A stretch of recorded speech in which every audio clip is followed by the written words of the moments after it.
Hello, everyone. My name is JD Calderon, and this is Indy Comics Explained. And yet again, I brought another fantastic group of independent comic book creators. So please hit like, hit subscribe, share out the video, let everybody know we're here. And once again, I brought on this guy. What's up, Streamland? Oh, shit. Sorry. Wrong show. I'm still feeding off of last night. Whew, I'm all over the place. Yeah. What's going on, everybody? I'm JD Rosario from Unstoppable Comics. Been making books since 2008. Hanging out with this guy a little later than that. Hanging out with the other guy that's going to come out a little later than that.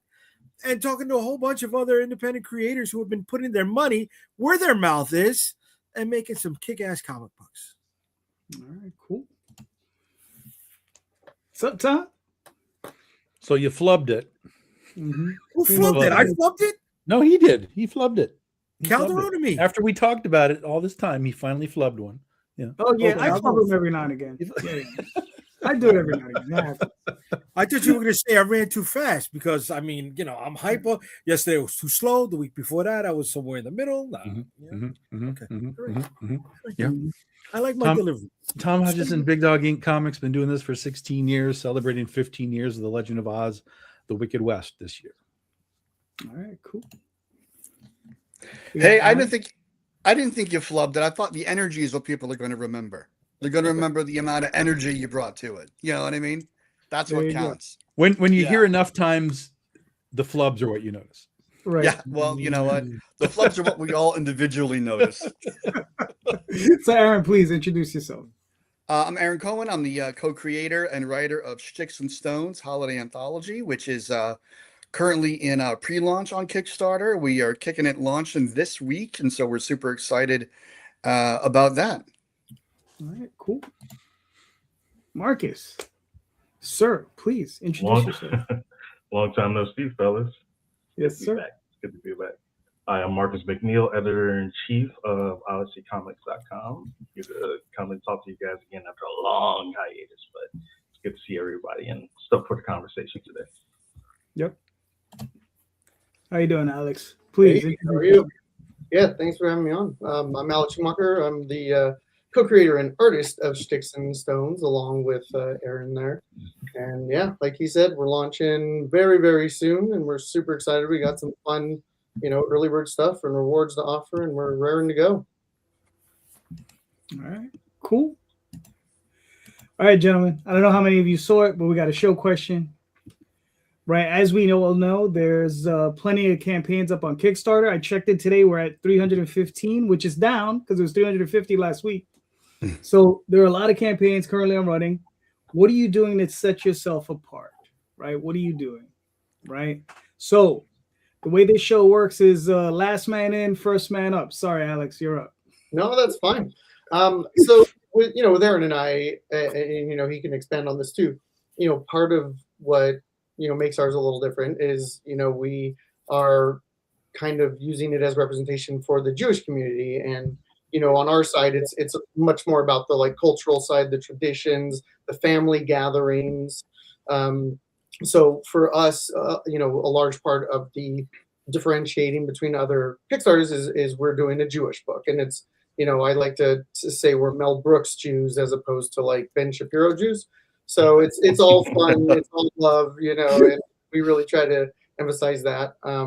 So that's part of it. And I think something that we've strategized about too, and again, I don't want to take all the talking points away from Aaron, but I think making your rewards tiers sort of not just tied in, because yes, like us, we're doing a comic book, and so you're going to have copies of the comic book, you're going to have digital PDFs, whatever.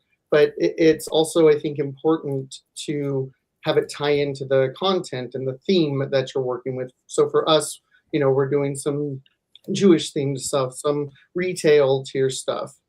So I think that's what can set you apart as well, is when you really tie in those rewards tiers to make them feel like they're palpably part of the campaign, as opposed to just things you're getting because you're back in the campaign. All right, cool. Marcus, what are you doing? This seems like a very pertinent topic. There's some guy at WonderCon last week having a panel talking about these sort of things. So might have to call him up and then see what his opinions are. Oh, that was me. Do a little phone a friend. Just get him on. So this is something that, I was talking to everyone about during WonderCon and talked to other creators about. when I was just walking the floor, because yeah, there's so much out there right now. It's hard to get seen. It's been hard to get seen. It's hard to been get noticed, and have your comic stand out amongst everything on Kickstarter. A lot of it pretty good stuff too. So for us, I know what we do at Odyssey, and what I kind of guide some other people who sort of fit similar molds do, is just, well, first and foremost, it starts with quality. Having a quality book, quality writing, quality presentation, quality artwork, that's going to speak for itself and carry a lot of water for you. And the second is just really honing in on things that are like close to you as a creator and represent you as a person, because I think both Kickstarter and everywhere else right now is starting to be a sort of the ancillary thing is like building community like amongst that. So you got to find your crowd, you got to find your people, you got to find the people who are going to respond to your stuff most passionately, because it's something that they vibe with too.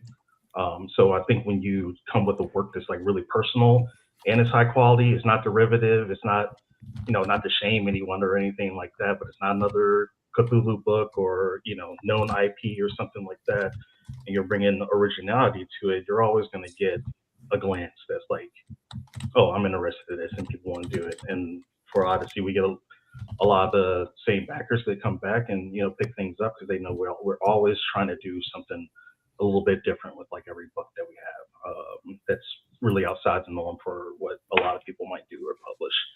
And that's not saying that people have to be alternative for the sake of it. If you have, kind of a standard superhero book, like that's cool, but like make it the best quality you can, give it the most care, the most attention, the most professional people you can sync out. If you got gaps in your own knowledge or ability, you need a graphic designer, a good letterer, like make sure that you leave like no stone unturned. And then pray a lot and see where that gets. But usually if you got those things going for you, you're going to be in. The praying is another place where the religious aspect comes into it. It's a good weekend for that, right? Yep, it's the weekend for it. It's on topic, right? Yeah. This is true. So, Aaron, what are your thoughts? So, I'm going to build on a little bit of what Alex said. Alex and I are, partners on this, and we really spent a lot of time talking together, coming up with things that we thought were, within the tone of what we're trying to do. Like Alex said, Sticks and Stones is about Jewish representation. It's about Jewish holidays, but we created it as this fun sort of Harvey Comics, Archie Comics, Sunday Funnies type of vibe, right? It's the kind of thing you would see on Hanna-Barbera. It's the kind of thing you would see if you were, picking up a newspaper. And each Jewish holiday is a little mystery, right? So the main character thinks he's solving these little mysteries over the holidays. So it's a different way of looking at the holidays. And to me, it's not just about representation. It's about togetherness. It's about what everybody has in common. And I think setting yourself apart right now from things that are out there, not like there's a lot of divisive books, but it's more like we're looking at something positive. We're bringing a joyful book that's fun. It's, families can enjoy it. Older generations will have jokes that go over everyone else's head. Younger generations will have stuff that they don't mind it goes over their head, right? And it's bringing a lot of the cartooning aspect that Alex does so well to the project. Another thing we tried to do was theme the rewards to the content, and also the campaign page. Just make everything center around what we're doing. Not that it's cookie cutter, not that we're looking at another campaign and saying this is what they did, but saying how do we want to run it? How, what kind of rewards do we want to do that are clearly us, that we think add value and are also, in theme with what we're trying to do. And you'll see that when you see the campaign launch, there are little jokes and bits and things that are just all in tune with what we're trying to do. And I think there's also something that comes with this is our, I love the team, it's me, it's Alex. Our letterer colorist on this is Ralph Singh. Our editor is Veronica Howell. This is the third project we've all worked on together. we're very much in tune. This is the first full book we're doing together, but we've done other projects, and it's just, we're humming. And I think that adds a lot to the content, that we're all aligned that way and communicate well that way. And there's also something that comes with this is, our first Kickstarter solo. So, we're just like, let's throw it all together. And I think there's a freewheel sensibility that comes with that is allowing us to just kind of try different things. And I think that'll help it stand out a little bit as well. All right, cool. Tom, what are your thoughts, sir? All right, I'm going to just piss everybody off. This is where everybody gets mad. Maybe just you. Everything people have talked about so far is true. You can do things within your campaign and make it specific, and you can hyper niche things. That's definitely a thing you can do, is hyper niche into whatever your niche is. If you can activate those people, that can go a long, long way. But the reality is that on Kickstarter, you basically have about 6 seconds to grab somebody to click to see what's in your campaign. And that's based on your image, whatever your image is, whatever your image might say. Some people don't even put words in there. They don't put their logo or anything. And then it's whatever your title is, right? So if we're hyper niching in whatever we're talking about, you're both reducing your visibility, because the people that are like, I don't want that, are just going to move on. And you're praying, we're back to the prayer, where you're praying that the people that you're hyper niching to are going to even bother to click on something. So if we're talking about what are we doing to stand ourselves apart, I don't really think that there's anything you can do in the Kickstarter sense to do that outside of, at the end of the day, make a good book, put it in somebody's hands, and then again, back to the prayer. It's always the prayer. Hope you guys like it. And then that's really where you set yourself apart is, did you fulfill the book in any sort of reasonable time? Is it a quality thing? Do they like it? Theoretically, they'll come back at that point. So the way that you, and this is sort of a wonky sort of Tetris together answer here, but there's a lot of people on Kickstarter that literally just don't even fund books. Or not, sorry, don't fund books, don't fulfill books. Like, they will fund their Kickstarter for $1,000 or $2,000 or whatever, and you'll just never see the book. I keep hearing horror stories of people that are still waiting on books literally years and years down the line. So what can you do to set yourself apart from that? Fulfill your book and put it in people's hands and make them see it, make a good product. That's the bottom line, is it has to be a good product. Put it in their hands, and then hopefully they'll come back. But I don't know that you want to have a quality page when they click on it. You want to have it look right. You want them to enjoy the visuals of whatever it is you're showing them. But you got to get them into the page before they can even partake of any ounce of what's on the inside. So I don't think on the inside is what sets you apart. I think it's how you brand and market and bring people to the link in whatever capacity you're doing it, whether it's these shows or you're doing Facebook ads or whatever it happens to be. That's where you have to be able to set yourself apart and make people go, oh, I want to click on that. Because if they're not clicking on it, it doesn't matter what you did on the inside. Literally doesn't matter. Now, once you get them in, you want to hold on to them. And that's where everything that just got said comes into play. So, unfortunately, I think it all falls back to the age-old question: how are we building our audiences, and how are we marketing and branding and bringing people to either to Kickstarter, to our web store, to eBay, to wherever we're doing things. And that's always sort of the question that everybody thinks they have the answer for, but they don't always have it.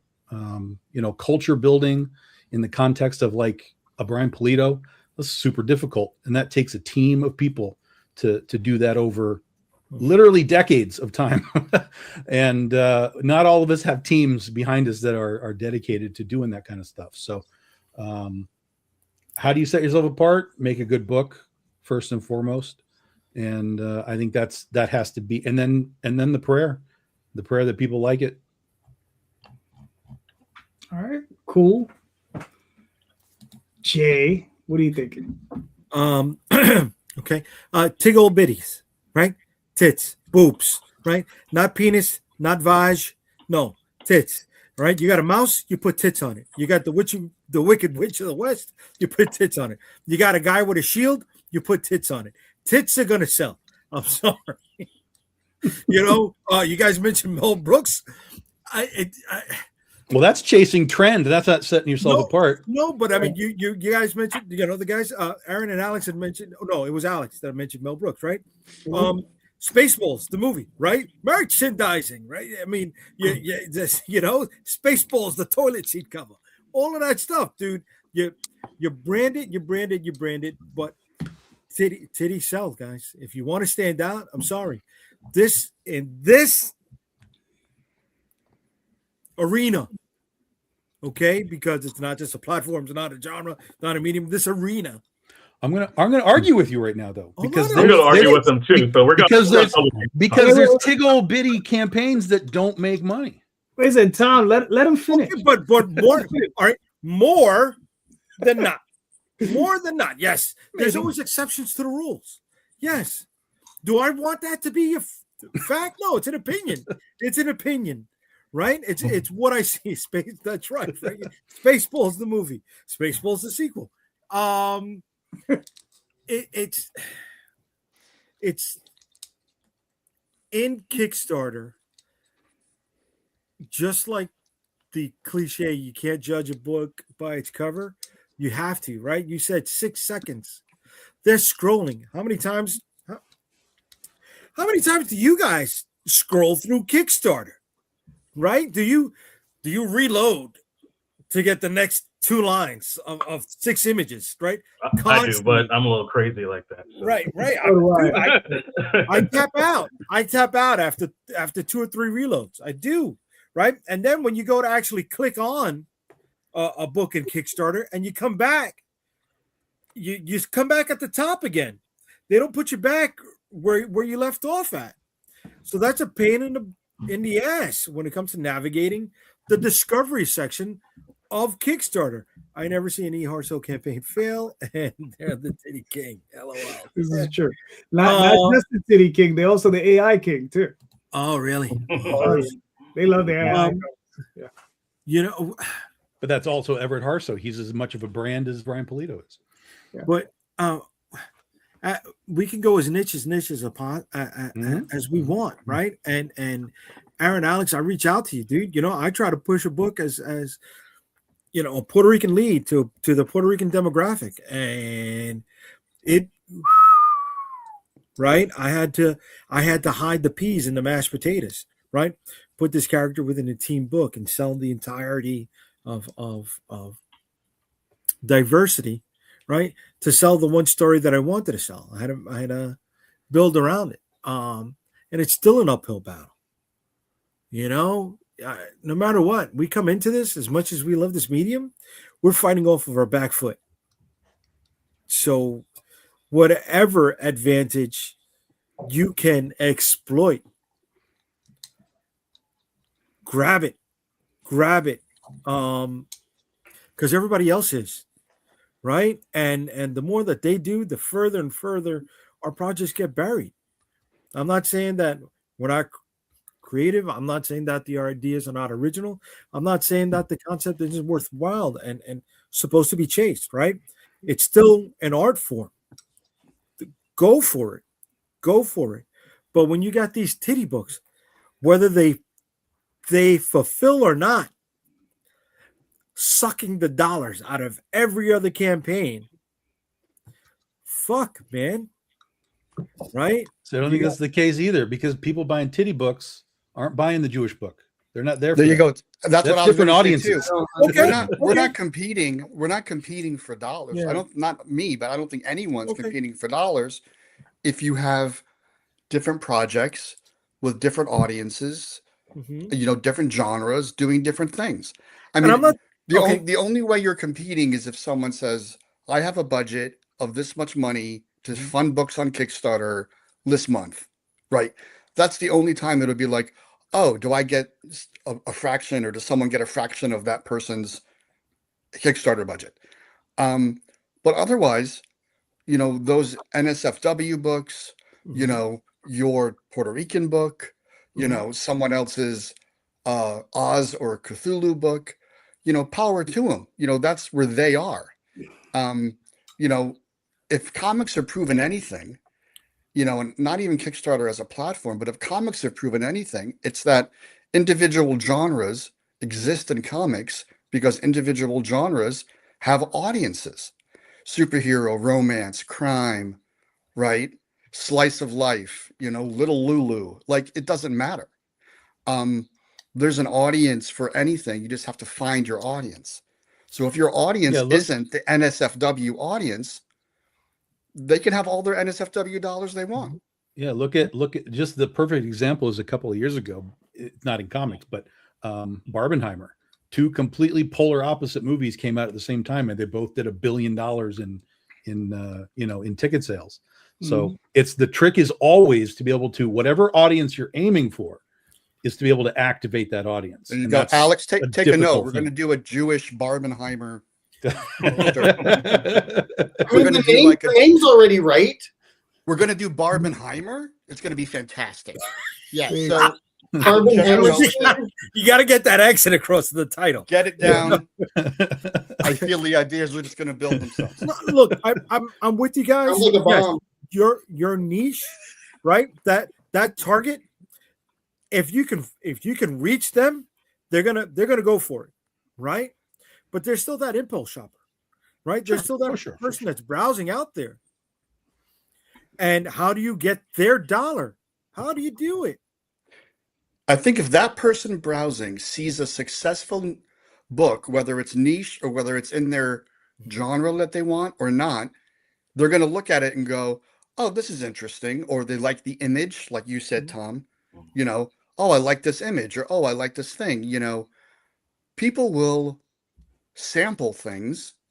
Yeah. And I think that's the joy of creating, introducing something new to someone who might not be trying something new. Right. Well, and maybe it's the Gen X in me a little bit, but I also think that a little bit that comes into play, obviously, when you're doing a Kickstarter campaign, you have to think about money and making things back and paying for creatives and such. But there's also an extent for me personally, I'm only talking for myself, where if you're thinking too much about that end, then when are you stopping creating art and starting to just do something for the money, just do something for the paycheck? It stops becoming art. And so that's something that I think is a balance that I, in my own personal work, try to strike. Because if I'm going to start doing things like drawing titties in family-friendly books just so our Kickstarter funds, then there's some reevaluation of my own morals that I think will need to be done at that point. And I think, like Aaron was saying, that you're only competing if it's sort of apples to apples, and even then, people want to buy a lot of different things. This idea that people can only have one favorite that's the nice thing about comics is that's not how it works. They can have a lot of different favorites, and I guess for us, we are sort of niche, but that doesn't mean that other people couldn't possibly stumble upon us. And I think that's when maybe the sort of moth to the flame sort of tactic would work in our favor. If we send them something shiny and reel them in, maybe we can get them through that. But yeah, I think for me, it's that idea of how much do I want to do to start compromising sort of my own artistic integrity. And I don't want to say that because that sounds pretentious, but it stops being fun. It's legitimate. It's legitimate. It's not pretentious, right? And I totally understand that. Yeah. But I do remember, not even in the early days of Kickstarter, right? And prior to the pandemic, I saw one guy who was doing sketch covers of Mickey topless on the slave Leia outfit. And those sketch covers had nothing to do with the contents of his book. Sure. Right? Well, I think where you're looking at, though, Jay, is you're looking at how can you chase money, which you talked about. You can chase money, but then the question was, how do you separate yourself from everybody? So if you assume there's 100 people on Kickstarter at some point, how are you the best out of the 100? How do you present yourself to be the best out of the 100? How do you separate yourself to be the best out of the 100? That's the hard question. Yeah, and I think that's the thing I wanted to mention too, Tom, because it goes to that question too: how do you stand out? Now we know the glut of not safe for work content and everything like that on Kickstarter, but if you're at a hot dog convention and you have a hot dog stand amongst all the other hot dog stands and you're doing the average of what all the other hot dog stands do, and you make money and it's cool and everything like that, great. But is that standing out? Is that getting noticed truly for what you're doing and what's in your lane? But what if you have the best fucking mustard stand at the hot dog convention? It's not what everybody's doing. It's not what everybody's showing up for. It's your niche, and it's providing something that's like within the framework, but an alternative to what every other person is doing. That's not to say like people have to get crazy and think super duper outside the box for something they want to do to stand out. But it's, you know, if you're doing what everyone else is doing, it's not standing out. And once that thing starts burning down, you're going to suffer the same results of everything else. And then what are you left with? You're left with 5 years of being a titty guy on a Kickstarter. And now that phase has died out. And then where do you go? Where do you take that, you know, from there? I would not want to be like adherent to like any one particular trend. That's why we do a bunch of different stuff. Everything that we do is different. But it's like building that, we keep saying that quality, that, you know, thing that is like reflective of personally what you do. Even if you're just doing 1,500 on your campaign, 2,000, also know what success looks like for you. That's getting you funded and you're consistently doing that all the time. You're going to be fucking sweet. You're going to be like, you know, that's something that I think a lot of us, you know, experience here from time to time. And we have some L's here and there, maybe amongst that, but having at least something, even if it's small, that understanding that like you're always going to do something and it's always going to get noticed, even if it's just from your own base. That's like a good start. Now, if you can take it to the next tier, and that takes a lot of work, then you'll have nothing to worry about. You'll be, you know, consistently going out and doing whatever you need to do to get funded, like every single time. It'll stop even being a question of something that you'll do to get funded. Like the people are going to be there. All right. That sounds good. So let me see if I can dissect this a little bit. So as far as like the niche markets, I think the niche market that Aaron and Alex are going for is a very large market. Okay. I think that's a very large market and untapped, especially when it comes down to Kickstarter, right? So I think there's a huge opportunity for them to really, really have a big Kickstarter, because I just looked at it real quick, and great artwork, and it looks like it's gonna be really funny. So I don't think they're gonna have an issue. You know, and to answer the question, you know, it's funny, Tom had pretty much all the same answers I had, which is good art, story, and the other one is consistency, right? If you're going to put out a series, be consistent with it. Try not to put out an annual. You know what I mean? It's not a good way to run a business. You know, try to do it 2 to 3 times a year. If you can do 4, that would be good. But, you know, consistency is important. Your fans want to see you, because I've seen it happen to other creators. They're gone for a year or 2 and people forget them. Mm-hmm. Yeah. You know, and they have a hard time coming back from that, right? Jay, I have something, you know, it's funny, we've never discussed this, because you bring it up once in a blue moon, this character you had, this Puerto Rican character. But what's funny is, what's the name of that character? Star Striker, right? That's the guy with the pentacle on his chest. Well, the upside down star. Yeah, right. Because when you turn the flag of Puerto Rico down, right, which side a sign of war, right? The star is actually pointed down, right. But when you play it, it actually hits the 5 points of the diamond on Superman's chest. And if he's following that archetype, there's patterns to that. Right. But with a name like Star Striker, how do you know he's Puerto Rican? Well, I was not going to go into it selling the Captain Puerto Rico title, right? Yeah, but we do have. I do. There are other names. I have a Puerto Rican character named Fuego. Name what? Fuego. Okay, but just because he's Puerto Rican doesn't mean you got to lean that hard into it, right? But how's everybody going to know he's Puerto Rican if you don't? Because you're going to read the story. You're going to read the story. They're going to, like we just talked about, they're going to scroll by if they don't see the Puerto Rican element. Right. So it comes down in the way I market the book. Yes. Right? It does. Yes. Right. So what you're saying is, unfortunately, on that particular project, it wasn't marketed as well as it could have been. Correct. Right. Because that's my only thing, because I know the character you're talking, because I've seen your books, right? And my only criticism is like, how would I ever? Because unless you tell me he's Puerto Rican, I don't know, right? Right, well, Unlike a that's- character like Borinqueña, right? Right? No. I know you have your issues, but we're not talking about that. But seriously, it's branded. It's on brand. Okay. Right. But now, That's what I'm saying. but I think that is limiting itself to anybody else who could be interested, right?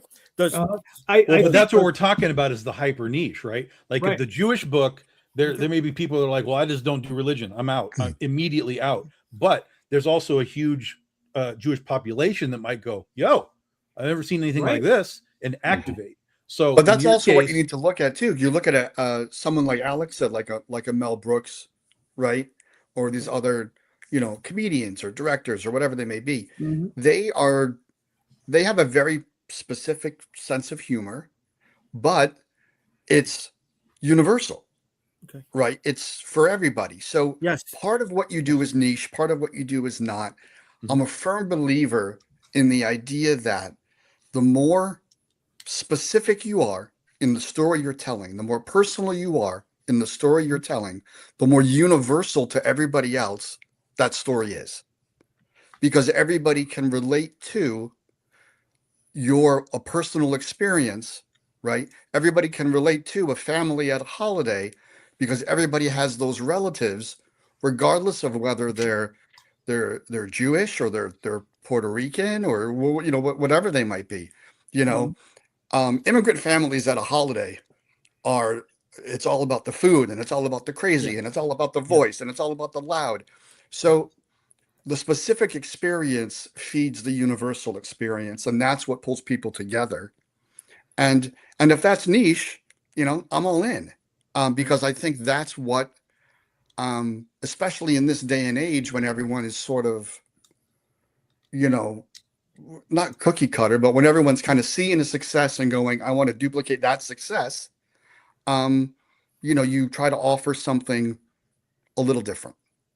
Well, Yeah, let me really clarify really quick here. When I say niche, I'm not saying this is a bad thing. I'm No, just I saying know, that I know. it's like even if you were to say Marvel and DC are niche, it's because there are DC guys, there are Marvel guys, and they're not going to touch anything else. So if you come out with some sort of marketing brand that's like Jewish or Puerto Rican, like you're going to turn people off immediately. But there's also that instant crowd that does exist, Puerto Rican audience, Jewish audience, that's going to go, I want this. I've never seen this movie. If I can reinforce my stance and tag on to what Aaron was saying, because I like the universal concept. I wanted to, and what Caesar is saying in the comment over here, I don't come out and meet people and say, hi, I'm Caesar, I'm a Mexican. Okay. You do that on every show, Caesar. You're also not selling yourself as an individual. You're trying to sell a book, right? With So a certain theme. So please let me use this example of the track that I took. All right, with the Star Striker and going with Captain Puerto Rico, right, and not utilizing that element, right?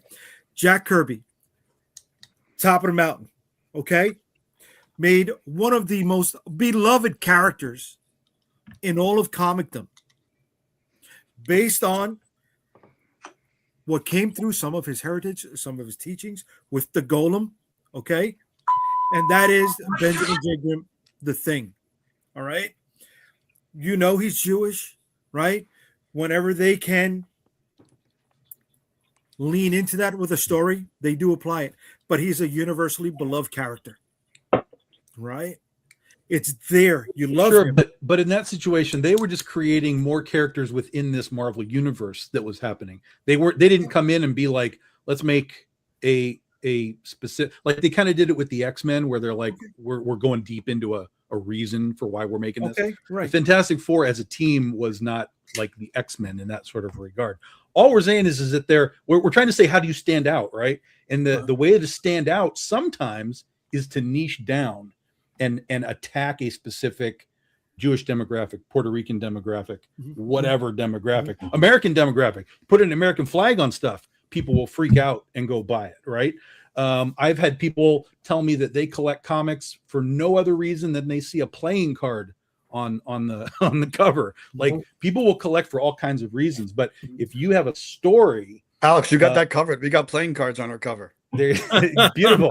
So if you've got a story that niche is hyper, like I know a guy who bought a house because he hyper niched his story. He had like a Lord of the Rings thing, or I can't think of specifically what it was, Scottish history or something. And he would take it to Ren fairs all the time and the shit would just blow up. And he bought a house because he was like, I'm taking this to this weird place. Like we've talked about all the time. How do we sell more stuff? How do we engage a different audience? Go to a different place where there's different people. So in this regard, like we're talking about stories, like specifically, we are telling this Jewish story. We are telling this Puerto Rican story. Yes, it's not universal. I like the universal as well. That's just kind of where I come from.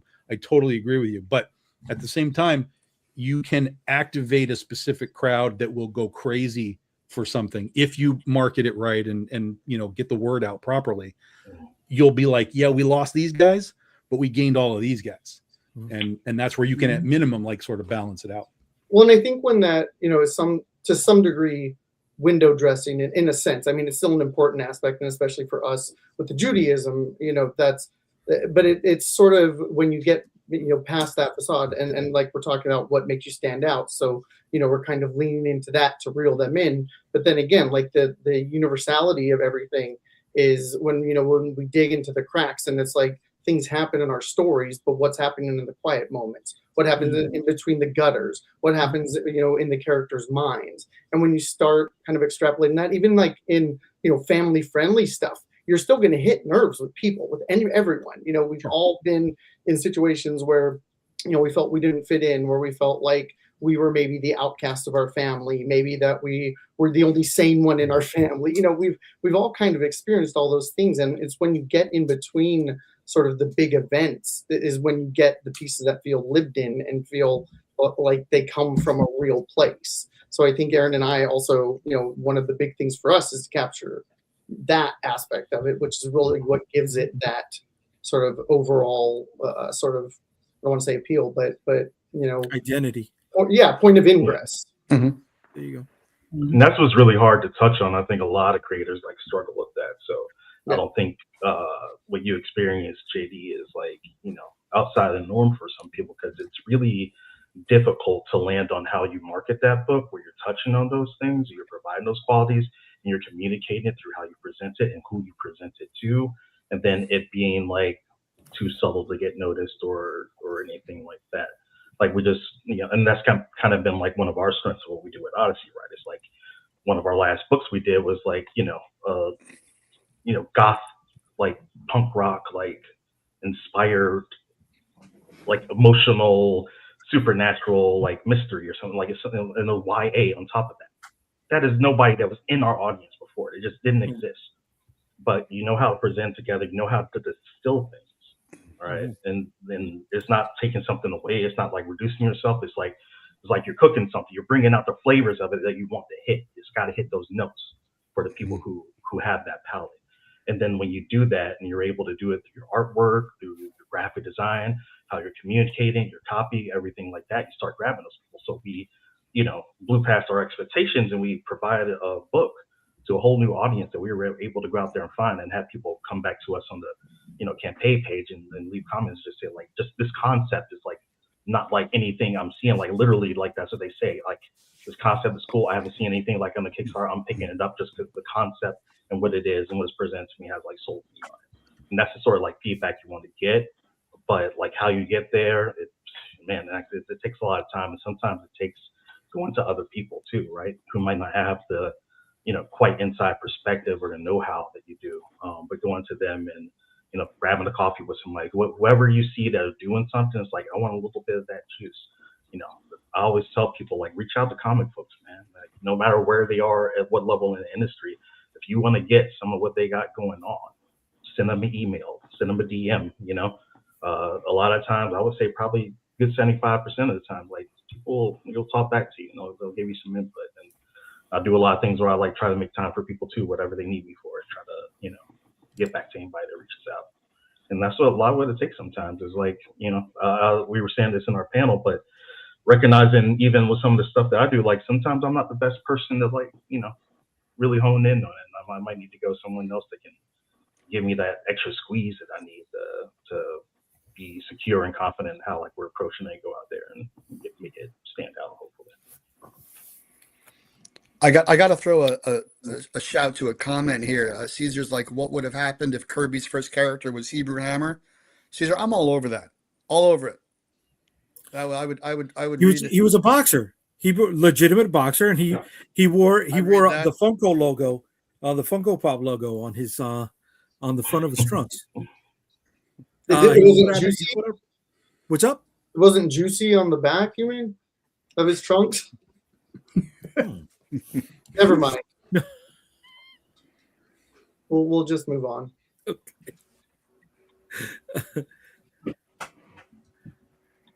Yes, good story. That's what we've said through this whole thing. Is at the end of the day, whatever you're making, it has to just be good. You have to have good art. You have to have a good story. You have to have that's the bottom line. Is at the end of the day, when you put it in their hand, it has to be That's good. how you keep them. But I mean, I've been to cons. We're talking about niching down, right? I've been to cons where I've had people walk to my booth and go, "Oh, this is really good. Are you local?" Nope, I'm from Michigan and I'm in California or somewhere. And they'll be like, "Oh," and they'll walk away. They're only looking for local people to support. Talk about niching down. Like crazy stuff happens when people are trying to buy stuff, guys. Everybody's got things in their mind that they're looking for and that they want, and it's all a niche in their brain. And you have to figure out how to open the doors to get them to look at whatever it is that you're down there. So, Yeah, I think it's an upsell. I think, the way we're talking about niche isn't just, a certain person. It's also a genre. It's a location. It could be anything. Yep. Right. So, I look at it as niching up, not, and the reason why I look at it as niching up is because I think niche markets or things that are very specific elevate the conversation and elevate the art form of communication through comics, through literature, through books. You're not just talking in generalities of I'm going to get this bad guy of the week, right? Or I'm going to get this good guy of the week, right? And that's what a lot of things are. We are, upping the game by making it specific. Not us, but like in general, creators who are trying to say something within the context of their work, beyond a regular thematic approach, because you're making people think. And I think that's what ultimately turns people on, whether they want it or not. It's kind of like they might not even realize that they're reading something that's teaching them something new. But if they read a word and they don't know it and they Google it, the creators won. The creators created something that made them consider something they didn't consider before. And then maybe it changed the way people think. It's like watching Raiders of the Lost Ark and people wanting to become an archaeologist, And then being woefully disappointed when we found out what actually being an archaeologist was. It's not fun. There's not a lot of whips. No. Movies are lies. Yeah, if you want to whip, it's a different profession, and that goes back to what JD was talking about with his comics. It sells. that's good. I like that. Though. That's You're called right. a callback, people. That's called a callback. All right. The switch around to the niche up. You're right. I completely agree with you on that thought process. Yeah.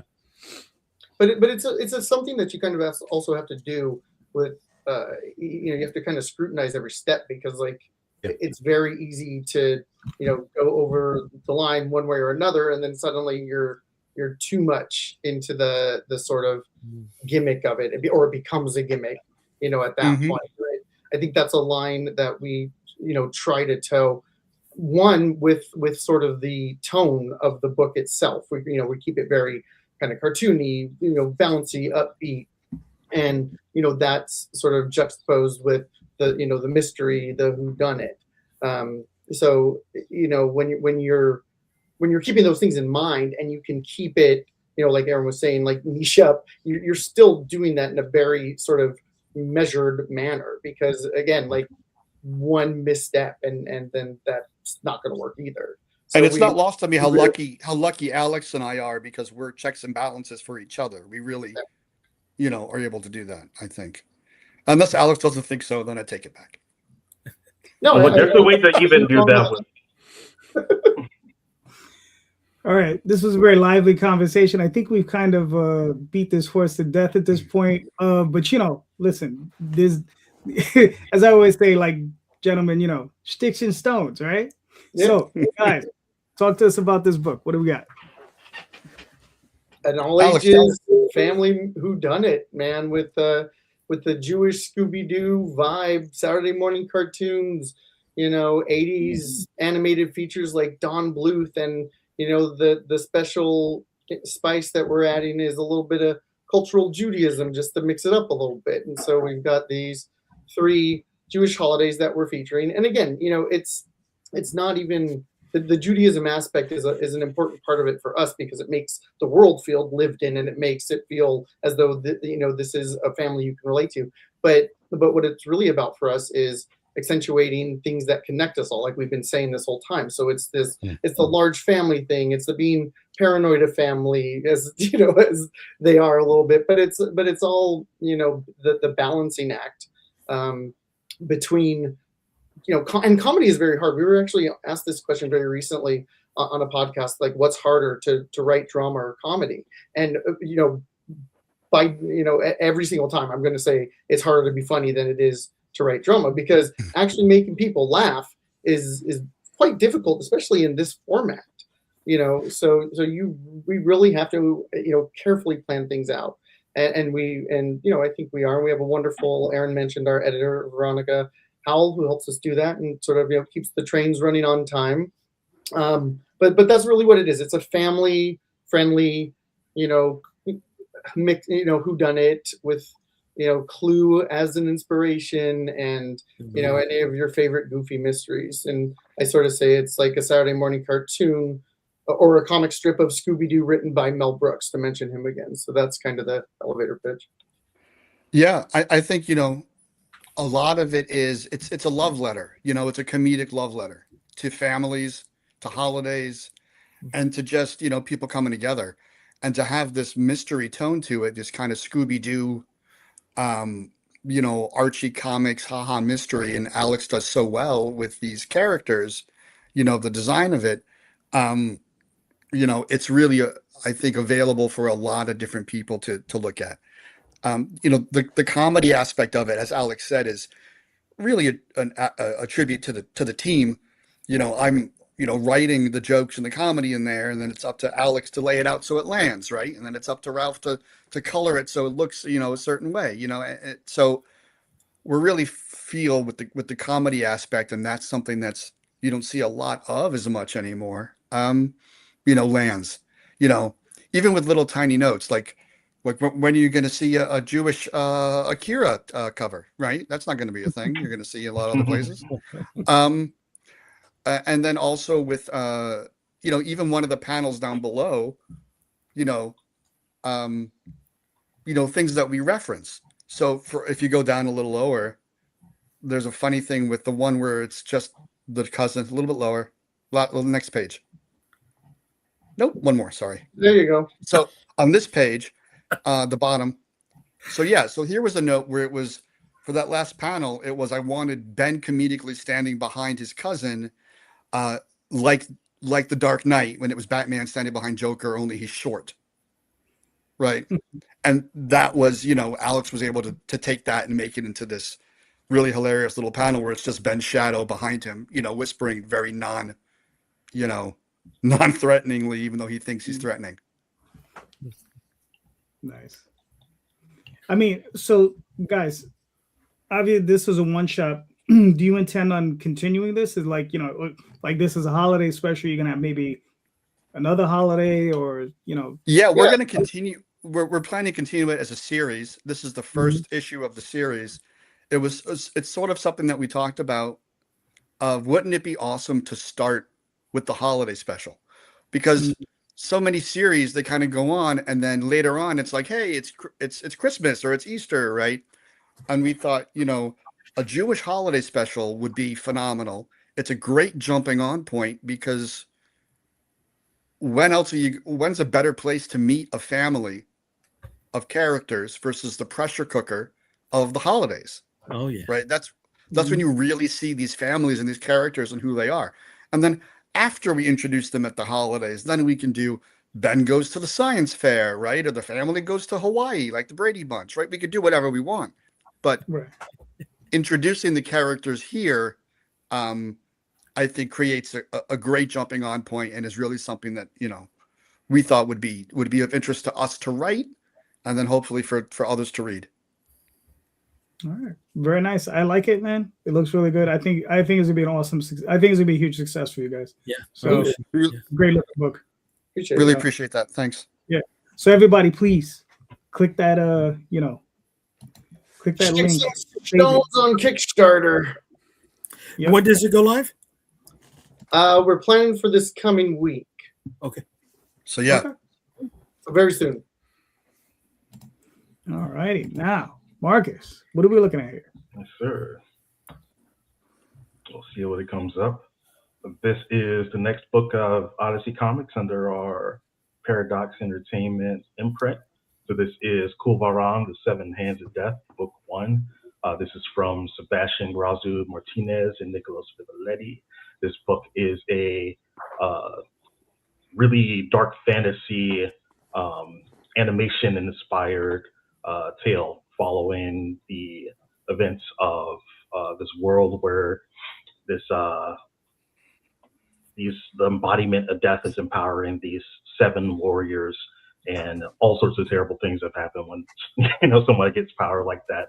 One of the warriors turns against him in an attempt to take him down, and in turn ends up taking a young girl as his apprentice to train up during all this and accompany him on his mission to defeat his 6 other deadly former compatriots working for this guy and finally bring down the big bad the story to.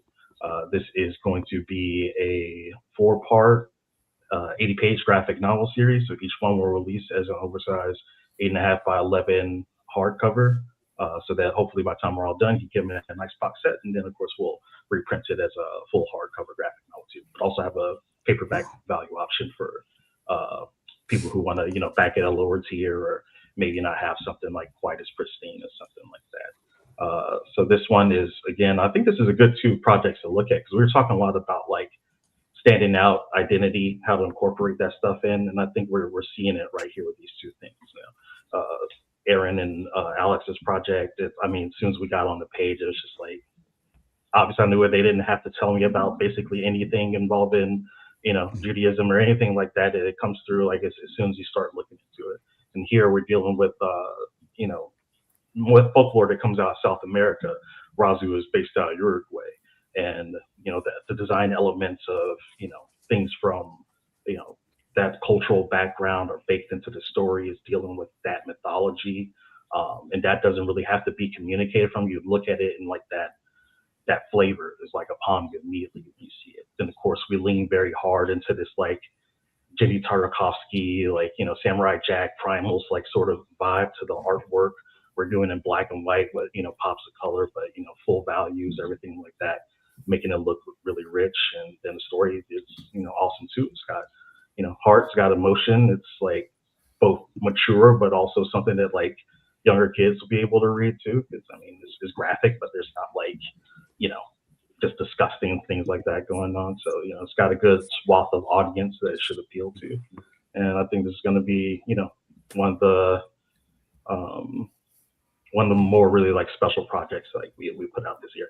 All of them are special, but this is someone that I've been super stoked to work on, and I'm like really excited to get out. All right, cool. When are you planning on launching? This one is probably going to be coming. We just hit pre-launch today, so it's like a couple hours ago. So it's super fresh. We got our work cut out for us, but we should be launching last week of April. Everything should be live. Last week of April. All right, cool. Yep. So you said it's a limited series. Was it four books you're looking at? 4 books. Yep. 4 books. Very nice. And we're already actually more than halfway through the first book. And once I have the campaign up, everybody will have a 50-page preview that they'll be able to read along with it. All right. Very nice. Very nice. All right. Listen, it looks awesome. You always pick great books to put out. So I try. Yeah, it looks very cool. Yeah, Yeah, awesome. you always do a great job, man. I'm gonna give that a follow. Yes. So everybody, another one, please follow. So how do you pronounce the name? Culvarian? Kulvaran. Cool. Culvaran. Okay. All right. See, I like the logo, man. I like the title. Very nice. Yeah, Razi killed it. We're also Razi was also a death metal musician too, and he has a whole album dedicated to Kulvaran. That's gonna be one of the things that we'll have out. So we're doing a little bit of crossover stuff too, just another way to like bring another audience and then put it in there. And we've already done it quite a bit. We did it LP, a couple synthwave LPs, a full LP on one of the ones that we did. And it's just given it to our audience, which we built off things like Iberian and things like that. They're gonna be ready. They're gonna gobble it up. But still, even not just relying on that, we're still trying to bring new audiences and new faces to it. Every single thing that we do it's got its own little niche they can go into. All right, cool. So everybody, please go follow. Awesome looking book, man. Nice job. Thanks, As brother. always. Aaron, next time around, we got to tie in some klezmer albums, man. Oh my gosh! Now you're talking. All righty. Some clarinet-based jams of our people. Yes, at the book launch party, we'll just have the band. There you go. There you go. Where are you guys based out of? Portland. There you go. Portland. Okay. All right. He's like, that explains everything. I'm originally from New York, though. Is that Get where, it is that where now. you are? There we go. There we go. I literally saw the light bulb. Yeah, I'm originally from the East Coast, so I'm a transplant. That's true. Aaron is from the East Coast, so half of us is still okay. 50% is a good batting average. It could be worse. There you go. Tom, what are we looking at here, sir? So this is our yearly anthology called the BD 16 anthology, but this year we're switching it to the Ozthology because it's our 15-year anniversary for The Legend of Oz, The Wicked West. So all three of the stories this year are expansions of the Wicked West main series that we're doing. So it has 3 stories in it. Each of them are 10 pages apiece. Each one has multiple new characters that have not appeared in the regular series. The first story is Overman Anu and the Invisible Bears of Vo. The Glass Cat is the second story. And the Silver Princess of Oz is the third story. And Silver Princess is new to Oz, as is her sort of conflict with the Witch of the North, which we've never had in the original series as well. We've talked about her a few times, but this is where she'll appear for the first time. So that is the Silver Princess and her horse. All of it's based on L. Frank Baum's books as our foundation, but then thrown into our Western blender. So instead of with Dorothy, instead of ruby slippers, Dorothy has ruby spurs, ruby bullets. Toto's her horse. That's the sort of shtick that we do with our Western reimagining of Oz. Yeah, Cool. So this has been like our gateway drug ever since we released it 15 years ago. Everybody understands what Oz is, even if they don't know what our Oz is. So we've been to Oz shows, all over the place. We get invited to the New York Oz Extravaganza every year. This will be my 13th straight year as a guest there. So I'm looking forward to getting back again. The omnibus books are supposed to be in my hands very, very soon. So as soon as we get the bound books, we'll show those to you guys, but they're on the way. That's the omnibus right there. We're supposed to have those very, very soon from our printer. If you are new to the series, you can grab that omnibus. There's catch-up tiers for some of the issues, the trade paperbacks, pretty much anything you need to dive all the way in if you need to. Also, there's digital. So if you're a digital collector or if you're overseas and you don't want to spend hundreds of dollars on shipping, we get it. All of this is available digitally too. So there's a digital all-in pack, physical all-in pack, all that kind of stuff.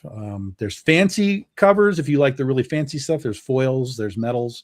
And then, of course, we have our Big Dog Ink universe stuff that if you want to try out other books, we can include Critter and Ursa Minor and Iron Butterfly and all kinds of other stuff into your rewards pack. So you can try out all the Big Dog Ink stuff. It's a must. I get that and Karu covered because she's an. Oh yeah, and Karu is we're doing a book with her coming out later this spring. So. Yeah, and Karu is amazing. I saw that art and I was just like, holy God, I need that.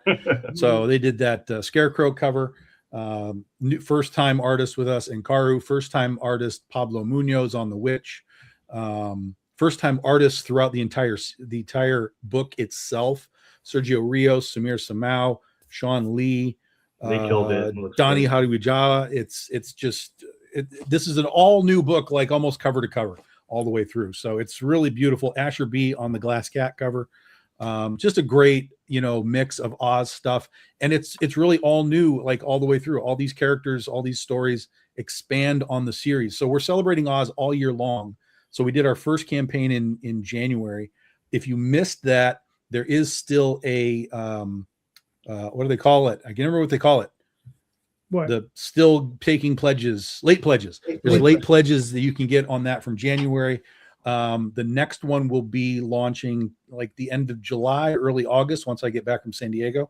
But we have this one in the meantime, and you can try out pieces, or you can dive into the whole thing. All right, very nice, very nice. So how many days you got left, Tom? I think it said 10. So it's basically going to be like a week from Wednesday. Okay. Yeah. You got Look 10 at days? that. Look, Calderon, you notice something? You notice something? What?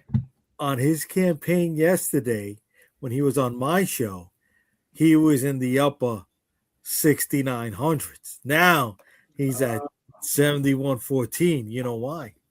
It's because he streamed This through my guy channel showed while right you were on here. your show. Yeah. Showed him off. Yeah, that's true. Listen, books that come on my show end up in demand when they're on my show, baby. All right, I made my man some dough. I made my man some dough. You guys want to make dough for stream through my channel? Yeah. Come on through, bro. Come on through. All right. I was shit. Karusha? Is that? I'm sorry. What? How do I pronounce it, Marcus? Kulvaran. Kulvaran. There we go. We're so close. So close. So close. So close. Come on through, baby. Your book goes on demand. Look at that money Tom made because of my show. Damn it. Wow. So Daphne's question, how do you decide what parts you're going to use from the movie as opposed to the books, or is it all source material? It's all books, Daphne, because the movies are not public domain. So we can throw in little Easter eggs, little nods to the movies, but we can't be like deep. Like that's why there's no. Well, that's not why there's no reason to have ruby slippers in the Wild West. But the ruby slippers, for example, are owned by MGM. No one can do ruby slippers. Even when they did ruby slippers, when Disney did it with Return to Oz, Disney had to pay up the butt to be able to use the ruby slippers. Yeah, because those are trademarked IP by MGM. That was the one with Feruza Balk? Yes. Yeah. Yeah. Would you be sued? Would you be sued if you did ruby shit kickers? Well, that's why we have spurs and we use the bullets, and because people ask me, well, why didn't you just do silver like the original book? I'm like, because silver spurs is lame. Like, there's no fantasy to that. So we stuck with the ruby. We just modified the use of it, and so all of our witches have jeweled pistols and so on. So the Witch of the West has the onyx, and Glinda of the South has the sapphire. Witch of the North has the diamond, and then they all have their own individual powers that these things can do too. So so everything for me comes primarily from Baum, from the books. I read all the books before I started writing this thing. I wanted to have everything that I did to be sort of foundationally on what he created. And then instead of just adapting it book by book, because he wrote 14 books, we just kind of treated it as like, okay, all of this exists. It's all here. It doesn't matter in what order it appeared in his books. And we can kind of pick and choose the pieces that we want to use to tell our story within sort of his bullet points. Like, we know we're doing the search for Ozma, battle with the Gnome King, but we weave in and out of his sort of bullet points to tell our own story through his, kind of foundation. All right, cool. So another 10 days. Everybody go check it out. Go pick up some Oz. Very nice. Tom, What? where the hell's my omnibus? I just literally just said. Yeah, Literally just talked about it. I just want mine. So do I. The worst So kind do of backer. Where's So do I. Oh, Bergs, come on. Come on, Bergs. Yes. Oh, yeah. Laser Wizard of the Legend of Oz Laser Blast crossover will be coming in 2 years. Yeah. Yeah, that's true. We might even do an Oswald laser blast Oh, wow. if we can get a hold of that one. Jay, you're up. Yes, I'm up. Okay. How do you keep the lights on long enough to tell the story you have to tell? So how do you stay in business long enough? How do you make sure you have the money to go from finishing issue number 3 to issue number 4 of your story? What do you got to do to keep it going? Marcus, you're up, sir. This is a good one for us because what we do is just don't pay anybody. We just financial. That's all it comes down to. Very cost effective. I love that. But for us, it's a little bit different because our model is different. So I tend to work with a lot of creators who are we do a lot of passion projects, man. And that's kind of what we build everything off of. I find that people who have something they're just really dying to make, it looks great, or even sometimes we bring them on board, hey, we just, like you as a creator, let's do something together. I'm 100% positive we can work and find something, develop something uniquely within the Odyssey system, and then we just get it out there. So, a lot of it is helped because I'm slightly a little bit of a polymath when it comes to making comics.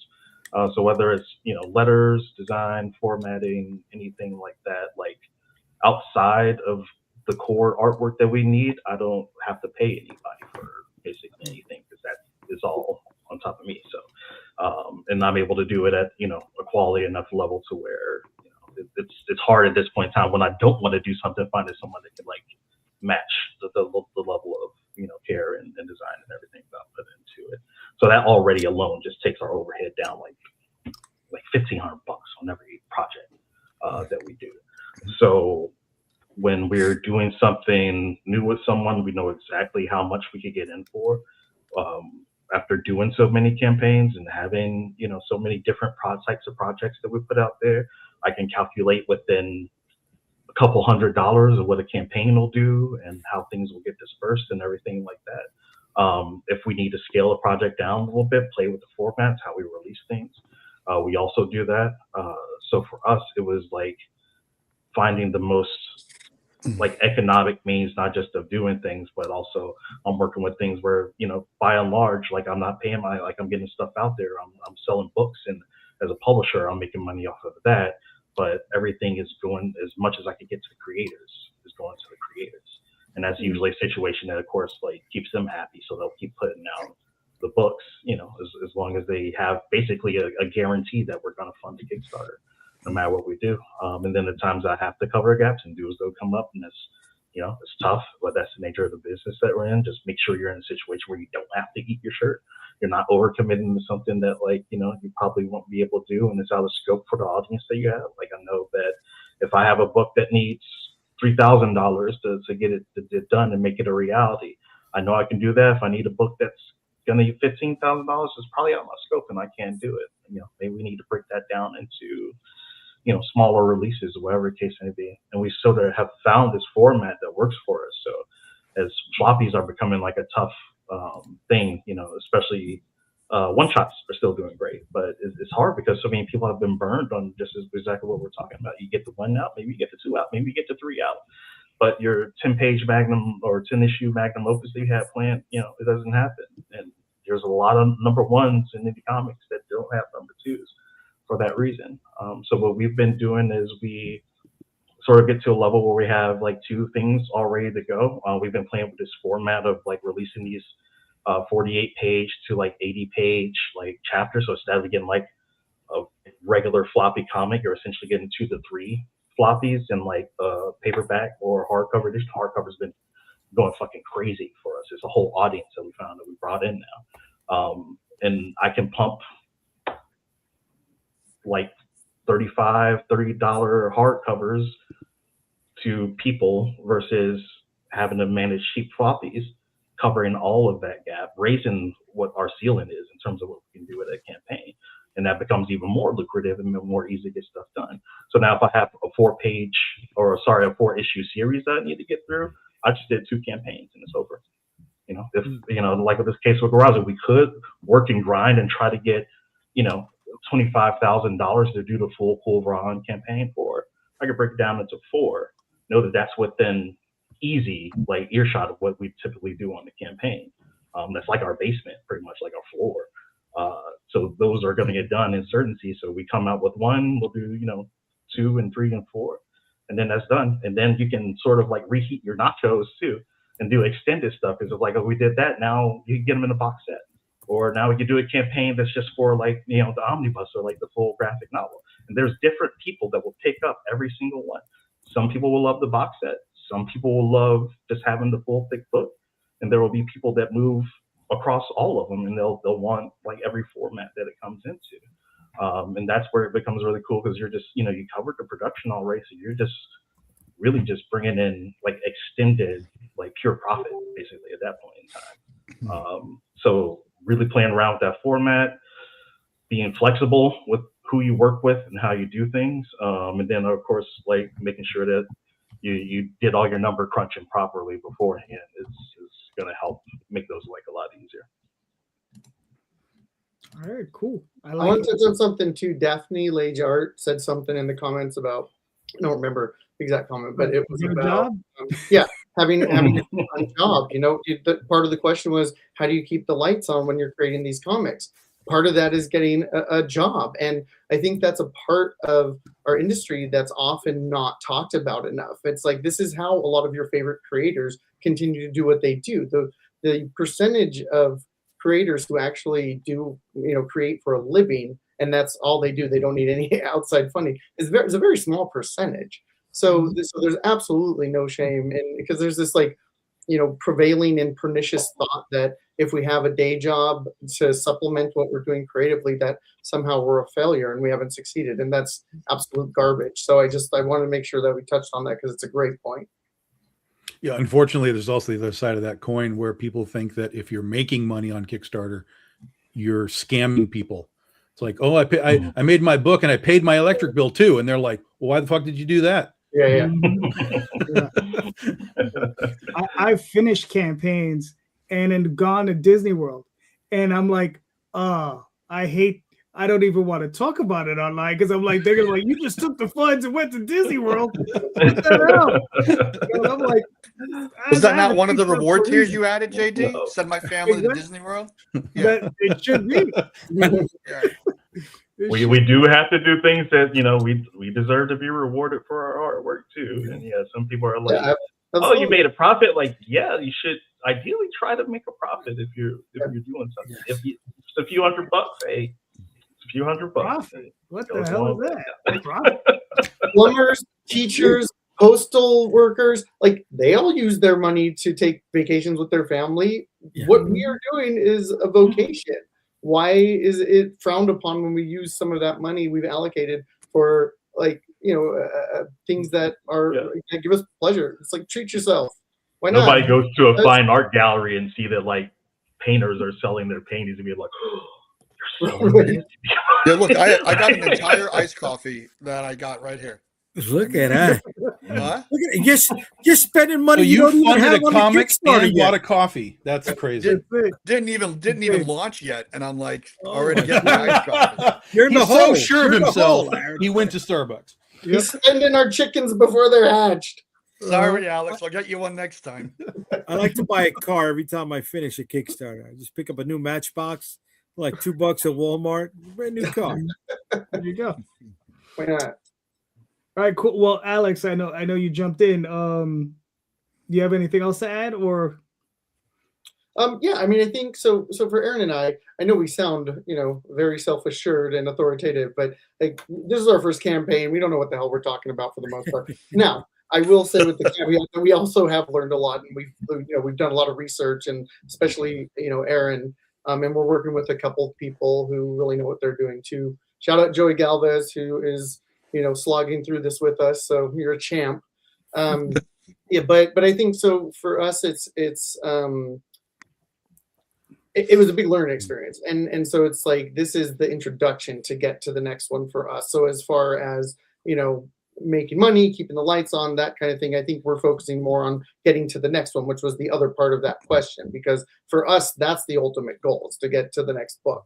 And obviously on any kind of crowdfunding campaign, money is a part of that equation. So, we're certainly shooting for a specific amount, but I think we were also pretty pragmatic with the way we went about it, kind of, knowing where we are in this industry and, setting realistic goals. And I think those are important things to do. We know what we can bring in and we know where our limits are. And so those are important for us to factor into. But, we've got some cool things, some cool rewards tiers, some cool variant covers that I think will pull in different fan bases as well.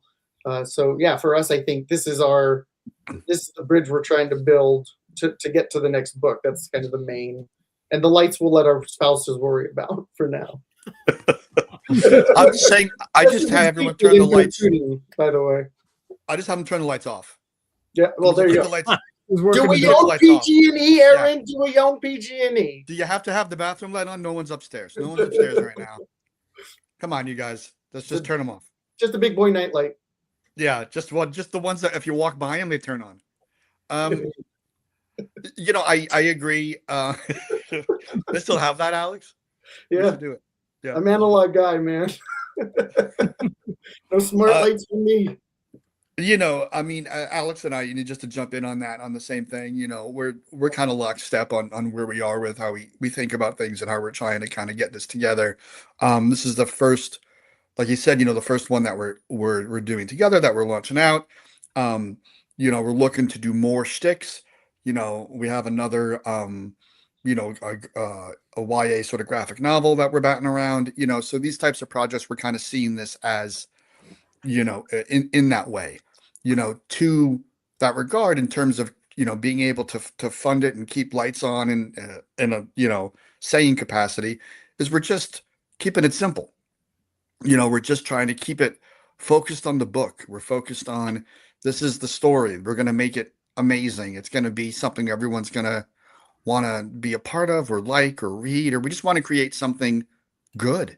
That's really good. And then still post about, and then we'll still get a t-shirt. That's yeah. And we'll push it out, but, to create that and then keep the rewards, in the vein of that, so not going, on this particular campaign, not going overboard with tchotchkes and other things, but keeping it, we have sketches and we have covers and we have things that make the book grow, right, even more.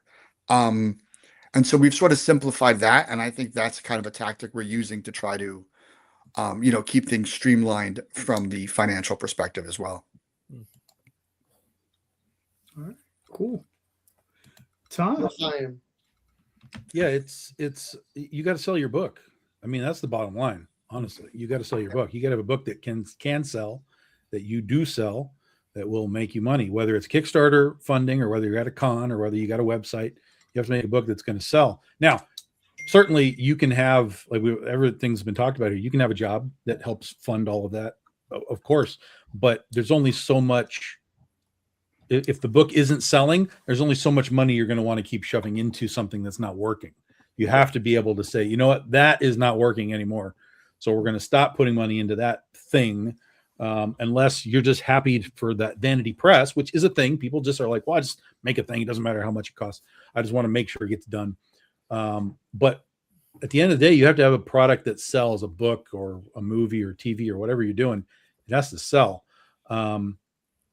But you do what you need to do to pay those bills.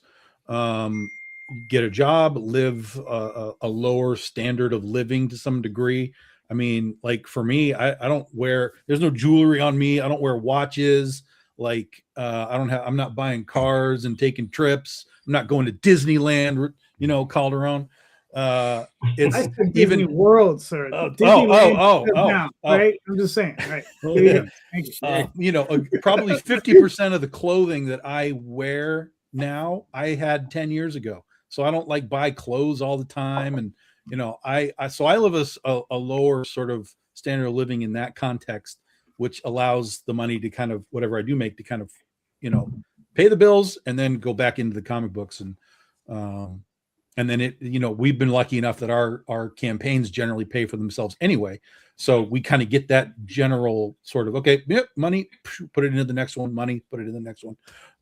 And we're starting to get further and further ahead in that regard so that we can fulfill faster as well. So that's always good. But it's really just do what you need to do to make the thing that you're making.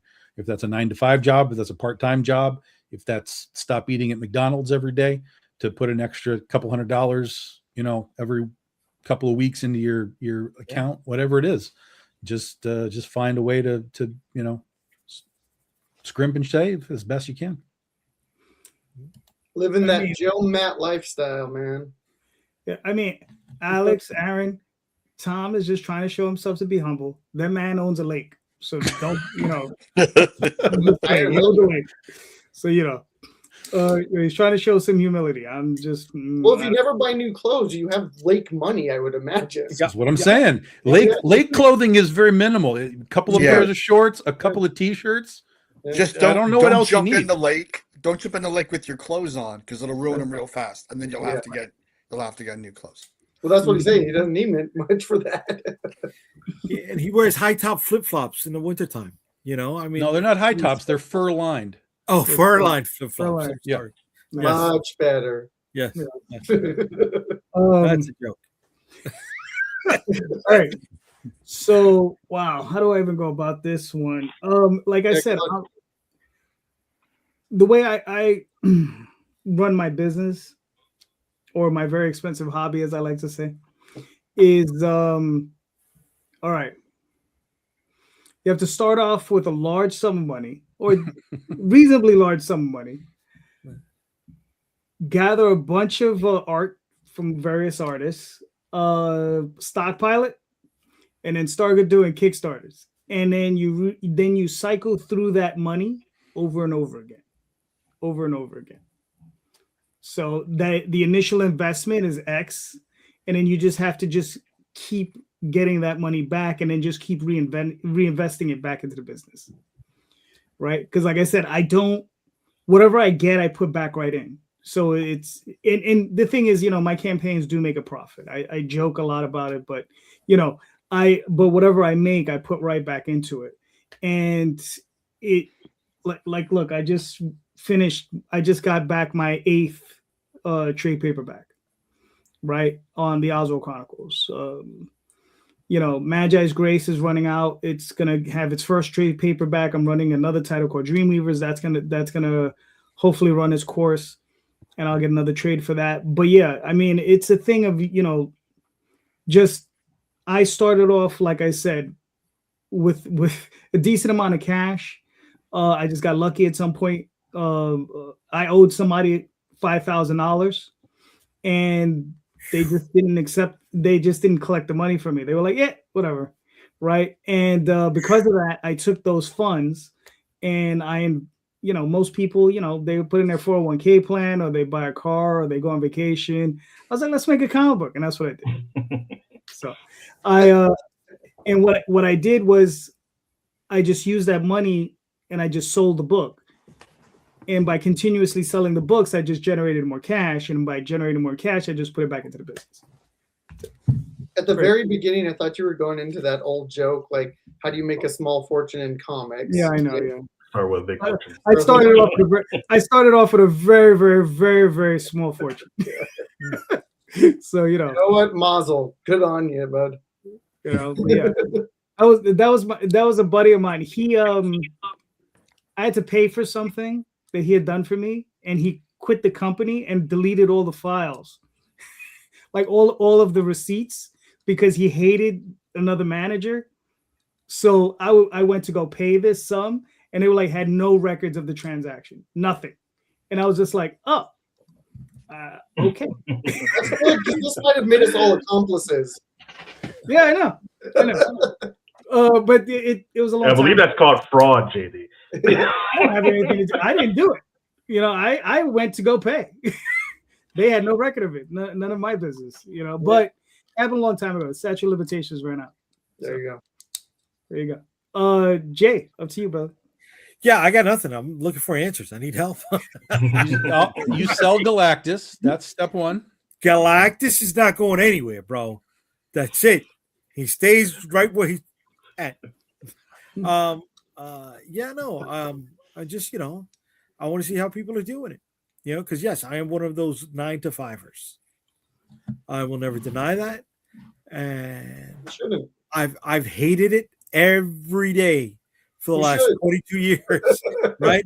I felt I every morning I get up like that old Dunkin' Donuts commercial. Remember the guy would sit on the edge of the bed. It's time to make the donuts. Right? That's me every fucking day. Every day. I would have killed, right? Would have killed to be making books full time my entire life. But it's afforded me a pension. It's afforded me the ability to say, a couple years, I'm done. I could check out, and I don't have to worry about a check coming in. Right? I've paid my dues. That's in there, and now I can pick and choose whatever book I want to do. Right? And release it when I want to, because I've got a way to keep those lights on. Right? And when I say release it when I want to, it's not the image way, release it when I want to. It's make sure that it's released when it's ready, when it's got the polish on it, when it's got that shine. Yeah, but I was just hoping that somebody had a fucking cheat code out there or something. Cheat code's the lottery. That's the cheat code. There you go. I'm still trying to crack that.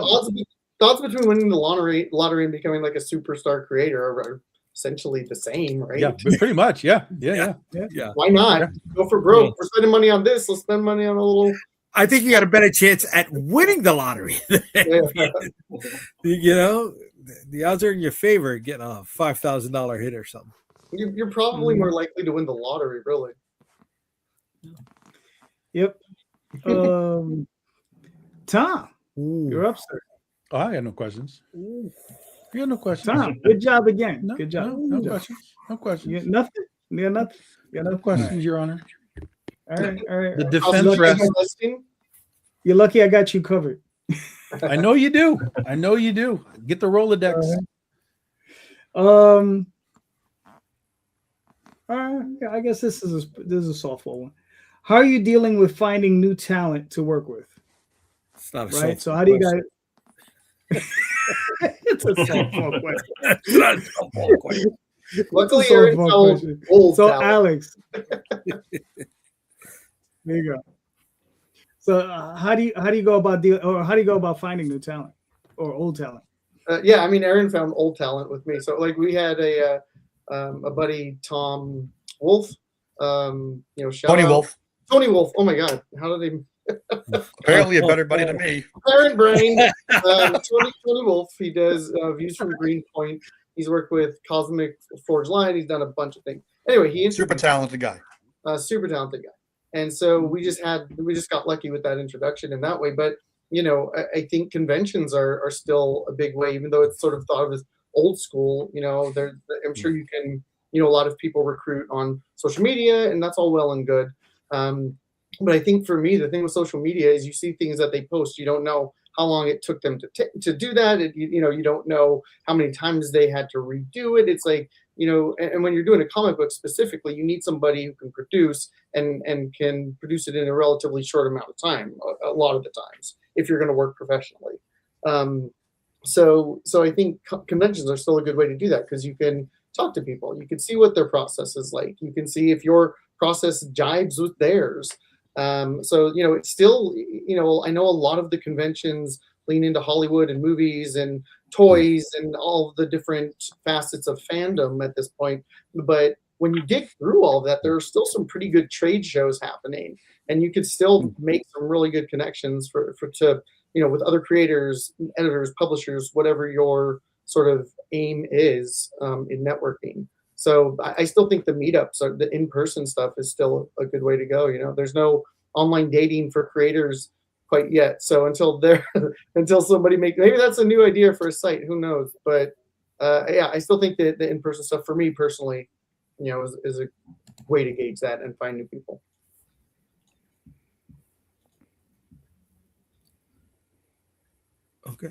and I've screeched the conversation. To Does Calderon Was know? there- Is he here? Is Calderon still here? Or no.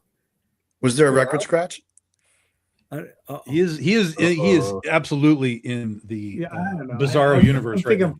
I'm free. My machine is freaking out. No, you're good. You're back. That happens to me It's Aaron's sometimes. turn. I'll take happens over to now. me. I JD, get don't there. worry. Aaron, go ahead. What do you got for us? Oh, we lost Oh him. no. Whoops. It's okay. Oh, We know the Jake's topic. doing We can this. keep it going. Yeah. What would we do without him asking Tom to ask questions? Oh Aaron, man, you have a I'm different- going to be you dropping have a different nuggets, and answer than JD's gonna miss Alex? them all. And here come the titties. No.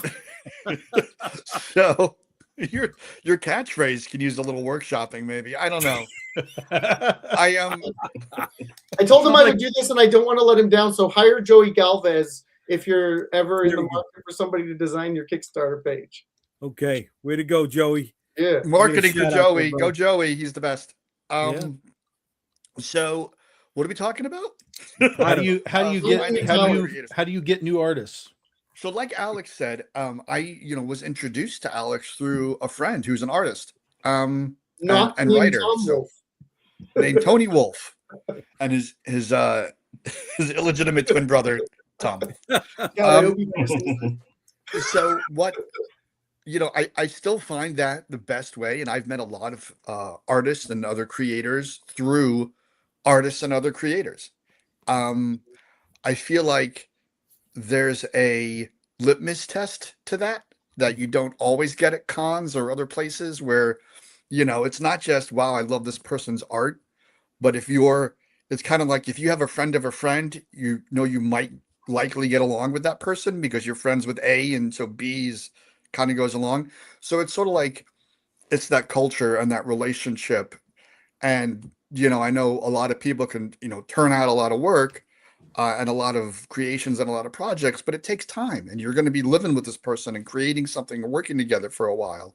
So meeting through a mutual friend or another artist who you get along with and who you trust, I feel is a great way to meet new creators. Vetting process. Yeah, it's like a pre-vetting without vetting.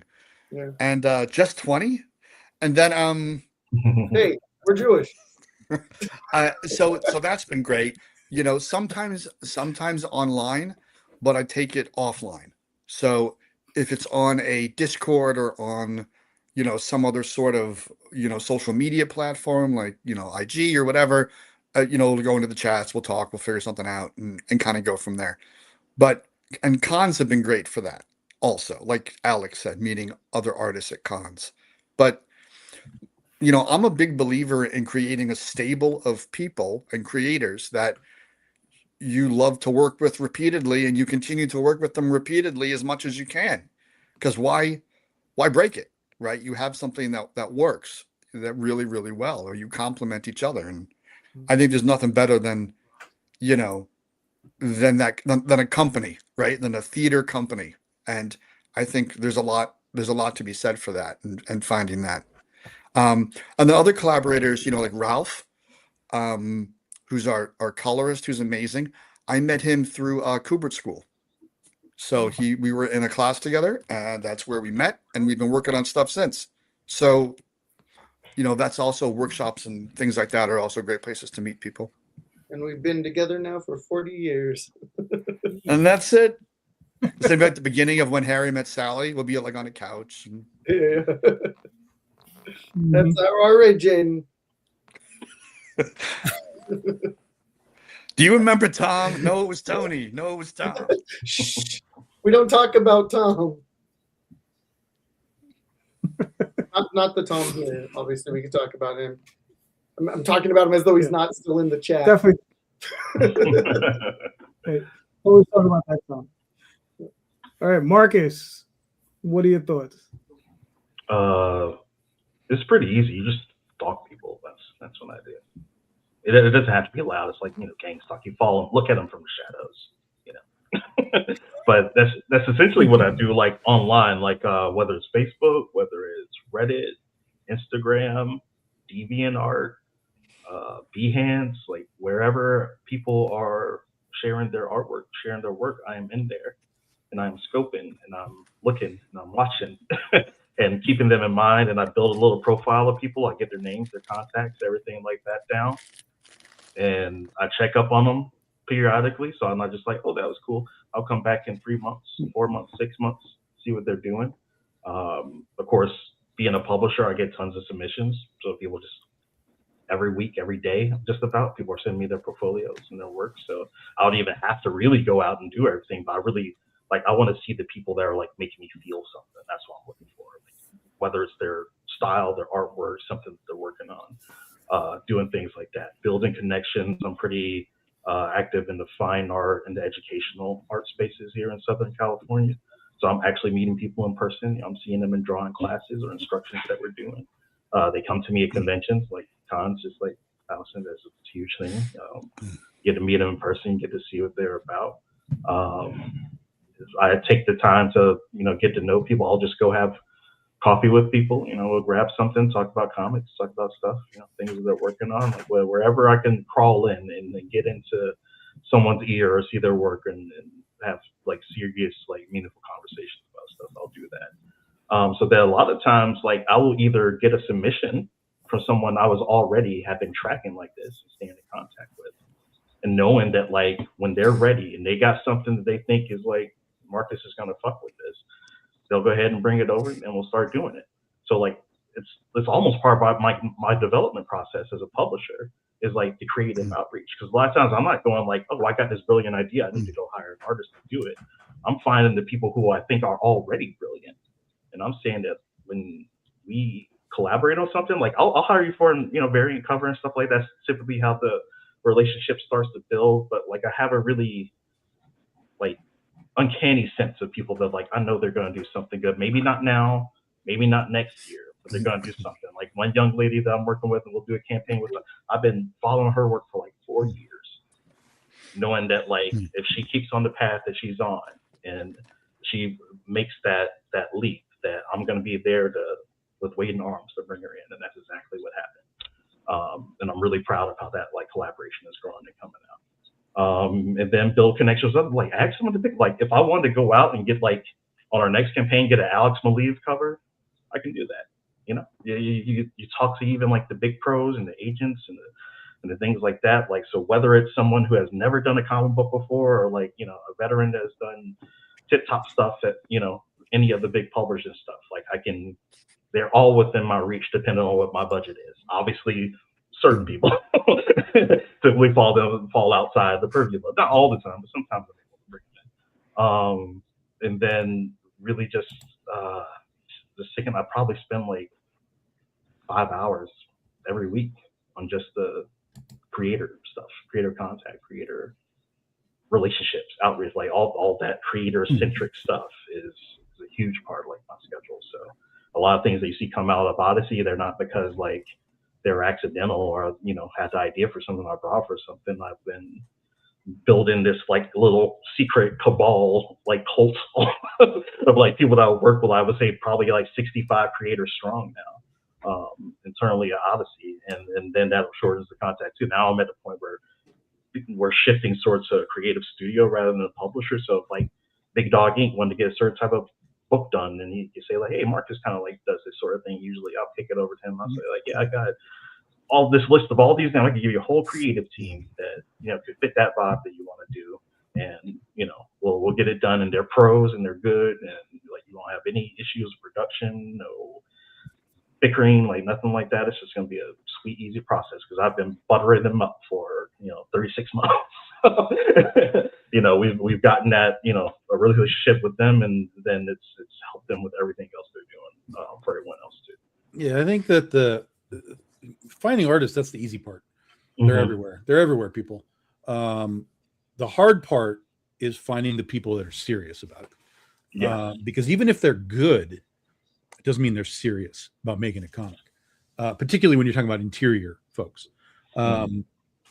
Almost anybody will just do you a cover, and that's it take them 4 or 5 days and they're done. They're out. They're on to the next job. But to be like, hey, I need interiors for this book. I need interiors for this series. I need you here for so many issues. Blah blah blah. So many pages. All of a sudden, that becomes a job to artists, and they're like, oh my god, I don't know if I can do all of this, even though you've been talking to them about doing it. Just in the last 4 months, I've had 3 artists back out on me, just as they were supposed to start a book. Interior people. Go back into last year, not including those 3, I had 2 more drop out of me just as they were about to start a book. So you can watch people, you can make sure that they're who they say they are, number one, because now we live in a world where people will just post Jim Lee's art and say, hey, this is what I do. So you gotta vet a little bit, pay attention to that. That's where the convention comes in a little bit more handy, because if they're sitting at their table representing what's on the table, you have a much better sense that this is legitimately them, at least, you know, from a quick look standpoint. And you can talk to them directly. Hey, I'm doing a thing. You want to do a thing? And you can kind of get a sense quickly, like, yeah, these guys are game, or no, they're just here to make prints and, you know, fan art and whatever. So that's the hard part, is just finding the people that are serious, that are going to stick with it, that aren't going to jump ship in the middle of a project because somebody pays them a little bit more, you know, because that happens too. It's like, hey, you know, I know I've done 3 out of these 5 issues, but these guys are going to pay me $50 more a page, so I'm out. Like, Jesus Christ, guys! Like, do not ever believe that there is loyalty in this business, because as soon as someone throws another extra, you know, 0 somewhere, they're going to at least say, hey, I got this offer, can you match it? You know, or some larger publisher comes in and be like, hey, we like this person that you're doing, and bye-bye. Yeah. And to the artist, like, to them, I'm not going to be like, hey, look, I know I'm Big Dog Inc. If Dynamite wants you, or, you know, some more named brand wants you, like you get to work on Vampirella or something, I get it. Like, that's clout for you. You get to add that to your resume. But I would hope that at the minimum, you would finish what you're doing with the small publisher, so that you're not hanging them out to dry. You know, even if it's just, okay, it's 5 issues and I've done 3. Okay, I'm doing 2 more and I'm out. Just tell them that. But that's the hard part. I think that's really the hard part. And it's really difficult to figure out, especially when you're beginning. If you're not doing it with your friends, like, hey, let's make a comic book together. If you're literally reaching out to people and trying to hire them, especially if they're out of country and you're not meeting them at cons and stuff, it can get really difficult and really tricky and really frustrating. You know, I've told the story before with my first book, Critter. I hired 7 people to draw 1 issue, and they all flaked at some portion of the beginning of starting the book. And then Jose Luis finally came in and did the whole book, and then subsequently was picked up by DC, and, you know, he was off to the races. So, but at least he finished the book. That's all. I was like, I need this issue, and he was like, fine, I'm in. I'll finish it. So yeah, I you know, I'm on Facebook a lot of art groups, go to cons a lot, talk to people in Comic Cons, you know, anywhere people are posting their stuff. Just do yourself the favor of watching them for a while, look through the samples closely, make sure you're not seeing too much variation and stuff. People do have different styles. That's a real thing. But like, there was one guy who was drawing like some manga type of stuff, there was some American style, but mostly kind of manga, but it was kind of all over the place with different types of manga stuff. But there was one page that he posted, I was like, that's what I want. That is exactly what I want. So I posted, I said, hey, if you can do that consistently, I have a job for you. And he was like, well, what are you talking about? These are my samples. And I'm like, yeah, I know, but like, they're all different. If you can do that consistently, I want that. I have a job for you. And dude was like, well, that's a red flag, and I'm not interested in talking to you. And I'm like, are you sure I have the red flag, sir? Because you just broke down when somebody asked you if you could do something consistently. So like, nope, never mind. You know, so that's it. Just be careful. Just be careful with your artist search is my sort of recommendation. Well, and it's funny that you mentioned catfishing, because when Aaron first asked me for art samples, I just sent him like 3 Jim Lee pages. Yeah, of course. But it worked because he and I think that becomes a really important, and I'm glad you brought that up too, Sam, because like, I don't work with anybody if like, there's like exceptions to it. Like we were talking about in Car, we were like, in Car was another person that I had been following for a long time. Yeah, but see, in the Caro's situation, you can look at the body of work. Yeah, you can look at the body of work and just, that's legit. Obviously, and like, yeah, she's great. But yeah, I'll get them on a Zoom call or something like that. I don't care what time zone they're in. I'll make it work. I'll figure out a way to do it if I got to stay up or wake up early. You know, that's time I take. That's just my due diligence as a person. You know, it's not, I value someone's time. So if I want to work on a project with someone, I'm going to make myself as available as I possibly can, as much as a presence that I can, and not just be like an email or, you know, instant messages or anything like that. But yeah, and it's doing like that. That's why I typically, you know, before I even do anything, I agree to do stuff with anyone, like the relationship, the face-to-face, like all that stuff has to be there, has to be checked out. And if it doesn't, then like it's enough, no matter how much I want to do it.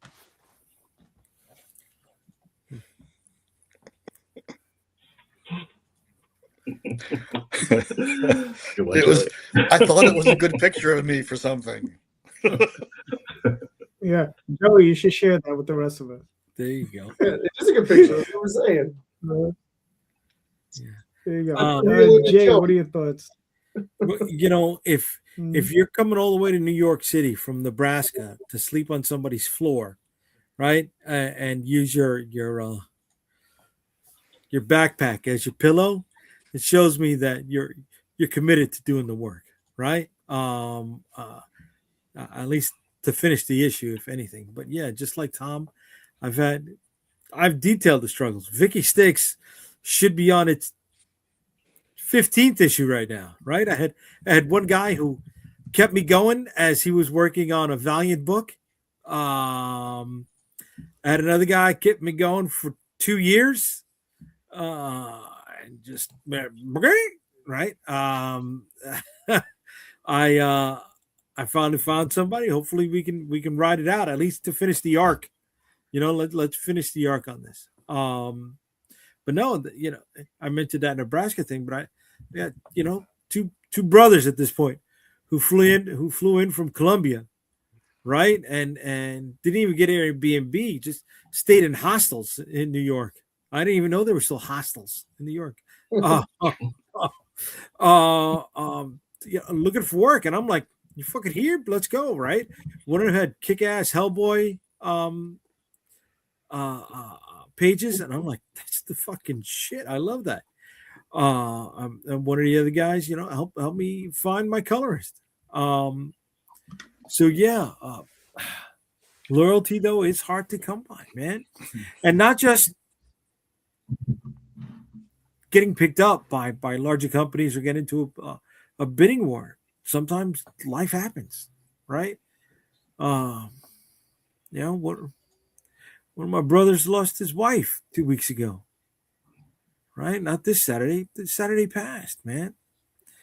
And it's like, how can you even think about talking shop with him,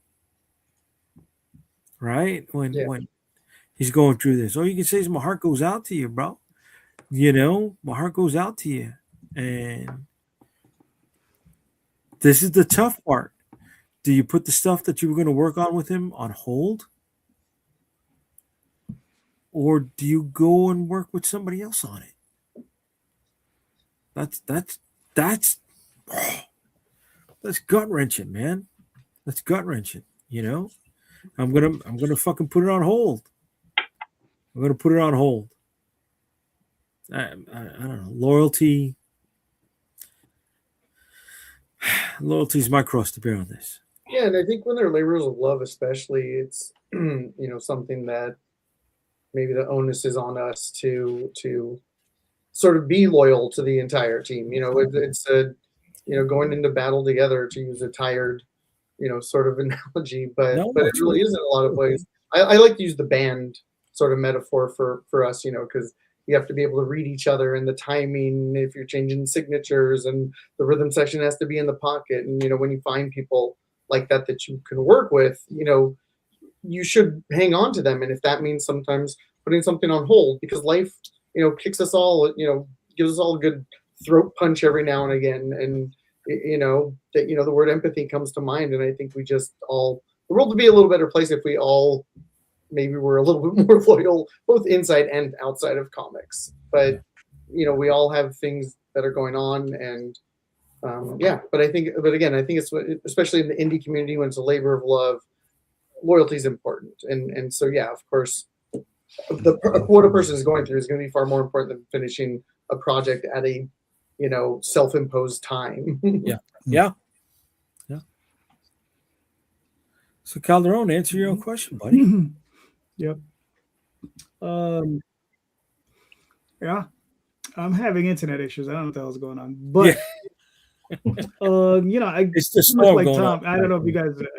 I'm bad. Yeah, I know. I'm probably dying on there, but it's a lot of similar to what Marcus does. Stalking a lot of artists for a number of years. Watching them, seeing where they're going, see when I can fit in. When I can probably get a cover or something out of them.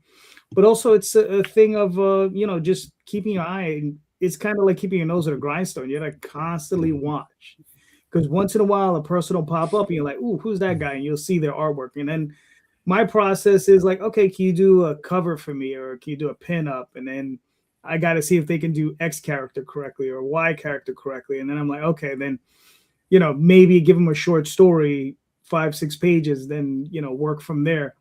When it comes down to loyalty, my series artist on my main series artist for Oswald, Jade Gonzalez, years ago, probably like 2 or 3 years into us working together, she broke her hand. And she was like, look, I understand if you want to move on with another artist. And I said, no, I'm going to wait for you. And it doesn't matter how long it takes. It took her like 6 months to recover. And I was just like, I just stopped production on the book. And I said, no, when you're ready, and I waited for her. And, we've been working together for 14 years at this point, I think. So, and a couple of 1,000 pages in to the project. So, loyalty is important. You have to know when to, pull the brakes on stuff and, let a person, just live, and you have to be there. And hopefully you got enough stuff going on to be able to do it. Right. Of course. And, like I said, it's worked out for me, but it's constantly keeping the nose to the grindstone. What is it? Pablo Verdugo Munoz. That's a guy I've been watching for 15 years before I even asked him to do a piece for me, and I finally asked him and he said, all right, cool. And I've done 4 or 5 pieces with him, and the guy's stuff is awesome.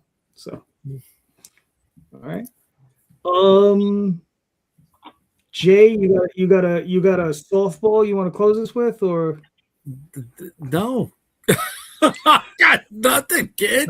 Yeah. I gave you a good one. That was beefy, bro. We got at least 25 minutes out of my question. Come on. Do you see what I have to work with every week? Do you see what I have to work with? Hold on a second. I came up with a question at least. This guy, you're paying him good money. He said, I got nothing. He said, Ungats. Come on, bro. Ungats.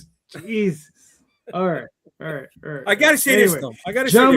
Hold on. Before you close out, I got to say this. Marcus, bro, you got the headphone piece, right? Mm-hmm. Okay. The clip on the headphone piece with the way you're positioned, right, is just underneath your beard. And it made it look like you had a little ponytail while you were talking. Like you had a little fucking thing. I was like, my man got a fucking magnet going on right there, bro. Yeah, that would be cool, too, man.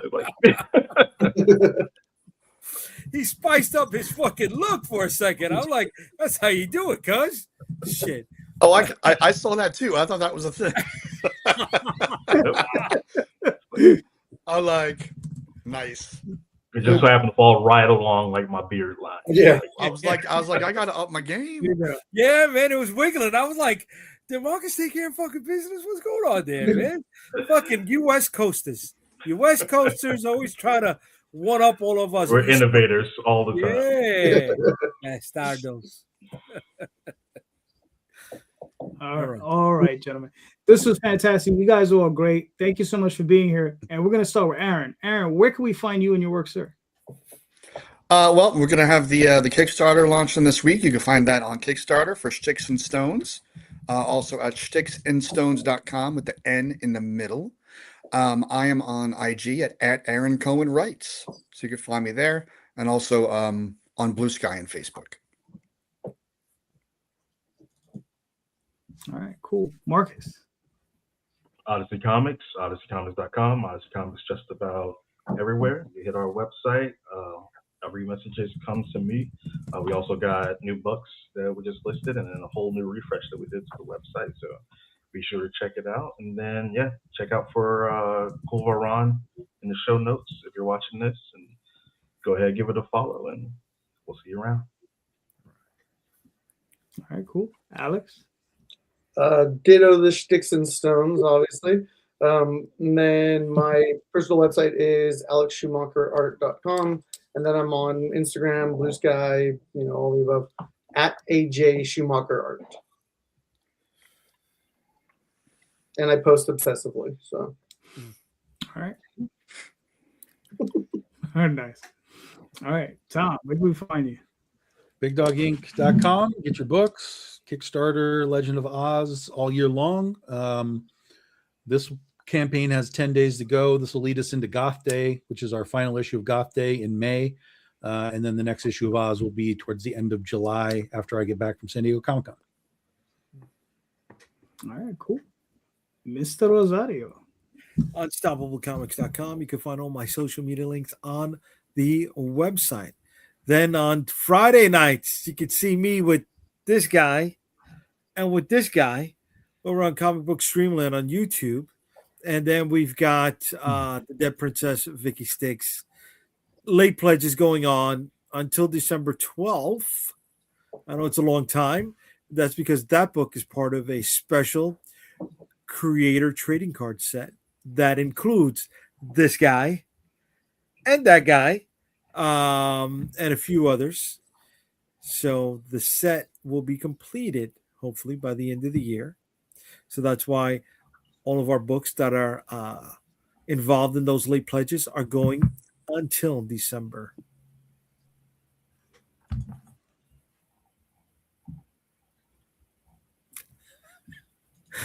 Is he gone again? Did he leave? He's in the Matrix. He ate that. He took that blue pill. bing. Yeah, so I don't know what that was going on. All right, but anyway, And we're back. Jay, you still there? Yeah, I'm still here. Are you here? All right. So everybody, please. Are any of us here? Instagram. I'm just barely. I don't know what that was going on. It's now. Is this the existential part of the what is conversation? love? Are any of us really here? Yeah, Josh? it is. This is very much. So, please, Facebook, Instagram, Twitter, every Sunday night here, or just about every Sunday night. Friday nights with Jay. Pretty soon back on Kickstarter because the hamster's wheel never ends. And please, everybody, remember, check out those show notes. In those show notes is everybody's links to all of their campaigns. So please click on those links, pick up those books. These creators are impassioned creators. They're all doing great projects. So please back them. All right. Because without your love, these projects don't exist. And these creators made these projects for you. So please remember, back those projects. And don't forget, everyone, read more indie comics, especially ours. Have a good night. Thank you. And everybody.